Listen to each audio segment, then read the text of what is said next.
talking a little bit earlier about, having people to stay positive during such an experience. Especially, you mentioned just we work 5 days. We start on Monday. We're always saying, I'm wishing that it's weekend. Then it's Saturday. And then you go to the zoo because that's supposedly fun and you go all off. So we come with the fact that, okay, it's good to stay positive and happy. However, I've also, I watch a lot of YouTube movies with motivation and stuff like that. And they keep repeating, to master something, you need to practice it 10,000 hours. That means that if I finally know, like, okay, these are the things that I have to do to be positive, there will probably be some moments that I will still go off, And I'm just wondering, okay, so which steps should a father take when it's too late? When I already went off, when I started screaming or yelling, or maybe even worse, I completely lost it and I spanked my kid, what now? Okay, mate. Well, that's a tough one. I mean, I think I'll come to it, but I think it would be better if you told parents how not to end up like that in the first place. So we need to avoid that. But I think it's okay. Everybody's going to have a bad day. So remember, I've spent 12 years doing a PhD in happiness. I've been interviewing happy people, and everybody has bad days. Even happy people have downtime. The key to all of this is to minimize that downtime and reduce the number of bad days you're having. And if there's a sort of a graph of well-being from your high point to your low point, then what you find is that far too many people are spending far too much of their time in the bottom third of that emotional diagram. And so, and without getting too deep, because I want to keep this really simple, is that actually it's not your children that are upsetting you. It's the way you're thinking about your children. Everything is coming to your emotions through thought processes. So when every time you get angry, it's not really the children making you angry. When you're commuting to work and the bad driver cuts you up, it's not the bad driver that's making you angry. It's the way you're thinking about the bad driver. Always, class. Always, it's the thinking. So the key to happiness, really, and the key to staying calm is to be able to take control of your own thinking. And once again, that's very easy for me to sit here and say, but in the heat of the moment, that can be quite a difficult thing to do. And it's easy to forget that everything's coming to us through thought. I mean, there's a really smart thing, emotional intelligence, the Daniel Goleman thing. He talks about, and I think it applies to parenting beautifully, he talks about emotional soup. And by that, he means that in any social situation, so in a family or a workplace where people are thrown together, everybody is having a say in the flavor or the atmosphere of the soup. So in your family, if there's you and your wife and your 2 children, in the evening, everybody's having a little say in whether it's a good evening or not. You're all adding an emotion, you're adding some flavors. So 2 things come out of that. The first one is to ask yourself honestly, what flavors are you adding? Are they the best you can? Or are you adding anger? Are you adding stress? Are you adding or you're adding love and happiness and positivity? Because that's really powerful as a parent. So the question is, what are you adding?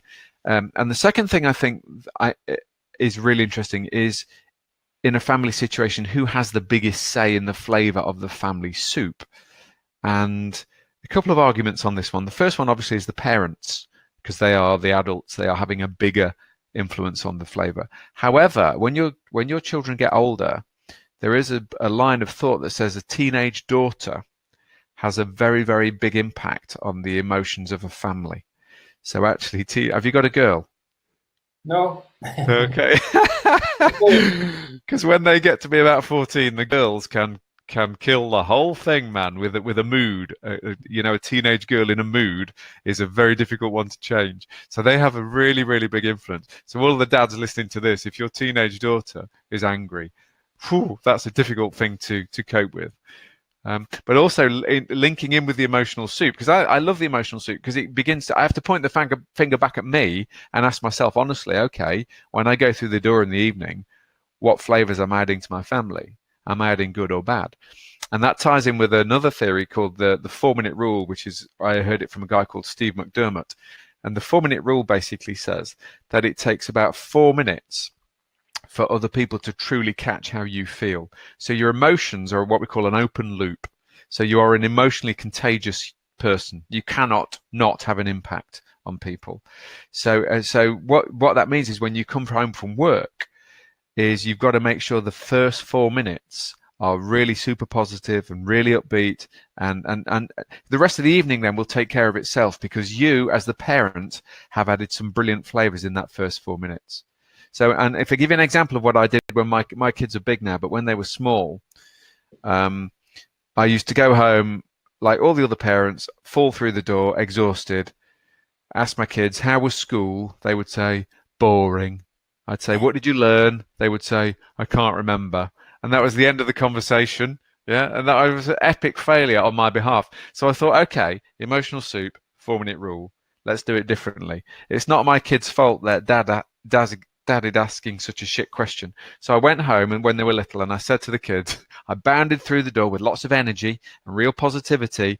And I said to the kids, how was your day today? Was it good, fantastic, or brilliant? So what was the highlight of your day? They were 7 and 4 at the time. My little girl, she said, Dad, it was brilliant. So I said, okay, so 4-minute rule, sit down, tell me about it. What made it brilliant? So off she goes. And honestly, mate, all evening she was on a high because Dad was interested in her. I was asking positive questions. She couldn't wait to share me the best thing she'd done during the day. That's the first time, sadly, I'd ever had a really positive conversation with my daughter, because I'd started to ask a better question. And my son was 3. So how was nursery? Was it good, fantastic, or brilliant? He says, it was brilliant, Dad. We had chips for dinner. And, I know it's a trivial thing, and chips isn't the issue, but the coming home being the best dad in the world just for 4 minutes is the smallest change that I've done that's had the biggest impact on my family. And we still do it now. My kids are old now, but we still do. How was your day? Good, fantastic, or brilliant? So you, in terms of when your wife gets home from work, instead of how was work, what was the highlight of your day? Is a slightly different question that opens your family up to a more positive conversation. Absolutely. I was almost going to ask, does that also count for when your wife comes home? And you just answered that. So I appreciate that.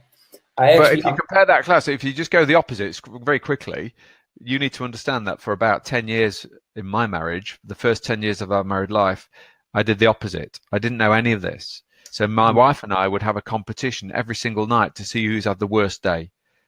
Yeah. I would say to her, how was your day? Oh, it was rubbish. This has happened. That's happened. I've hated it. How was yours? Oh, mine was bad as well. So what we were doing is we were saving the worst bits of our day to share with the people that we love the most. And that's just the way it was for 10 years, my friend, 10 years, because that's the way that it was. But that's the crucial thing about positive psychology, is that's not the way it has to be. So all of this is learned behaviors. All the stuff we're talking about here is there's a saying one of my friends says, practice makes permanent. So the more we practice it, the more it becomes wired into our thinking, and the more effortless it becomes. But there's effort involved in retraining your brain and your habits in the first place. Yep, absolutely. Hey man, I hope you got all the information out of this that you were looking for. If so, make sure you hit the like button and subscribe if you haven't done so already. And if you hit the bell, then every time we come out with a new video, you will be informed. For now, thanks for listening, and I hope to see you soon.